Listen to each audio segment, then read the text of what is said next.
Israel ने भारत से कर दी बड़ी मांग। आखिर क्या है इजराइल की भारत से मांग? क्यों इजराइल को पड़ गई भारत की जरूरत?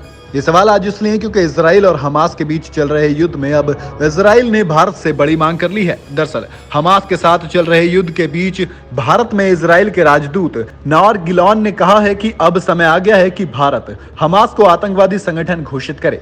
उन्होंने कहा कि भारत इजराइल का अहम सहयोगी है और भारत आतंकवाद की समस्या को गंभीरता से समझता है क्योंकि वो खुद आतंकवाद का शिकार रहा है।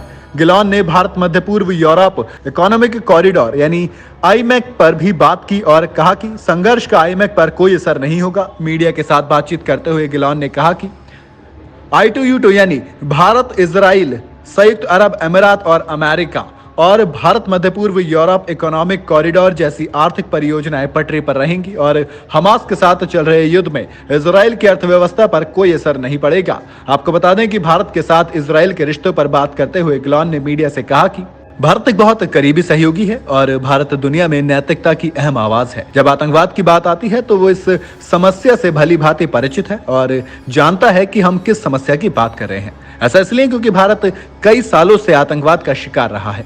दुनिया के लोकतंत्र हमारे साथ हैं। मुझे लगता है कि अब वक्त आ गया है कि भारत हमास को आतंकवादी संगठन घोषित करे। बहुत से देश पहले ही ऐसा कर चुके हैं। यूरोपीय यूनियन, अमेरिका, कनाडा, ऑस्ट्रेलिया, ये देश हमास को आतंकी संगठन घोषित कर चुके हैं। मुझे लगता है कि भारत को भी अब हमास को आतंकवादी संगठन घोषित कर देना चाहिए। हम दबाव नहीं डाल रहे, लेकिन हमारा मानना है कि यही उचित है।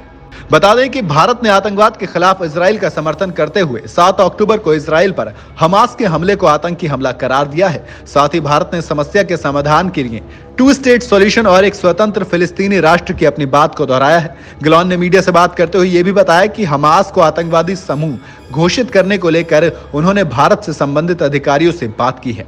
हमास के हमले के बाद भारत के सामने इस मुद्दे को उठाया है और अब भी हम इस पर बात कर रहे हैं। ये एक दोस्ताना बातचीत है। हम आतंकवाद का मुकाबला करने और बाकी मुद्दों पर मिलकर काम करते हैं। इजरायली राजदूत ने कहा कि हमास के साथ चल रहे संघर्ष इजराइल की अर्थव्यवस्था पर किसी भी तरह का प्रभाव नहीं डालेगा। इजराइल का एक अद्भुत प्रतीक और एक उज्जवल भविष्य वाला देश है। इजराइल विकास के पथ पर चलना जारी रखेगा। हमारी प्राथमिकता अभी यह है कि हम खतरे से कैसे छुटकारा पाएं।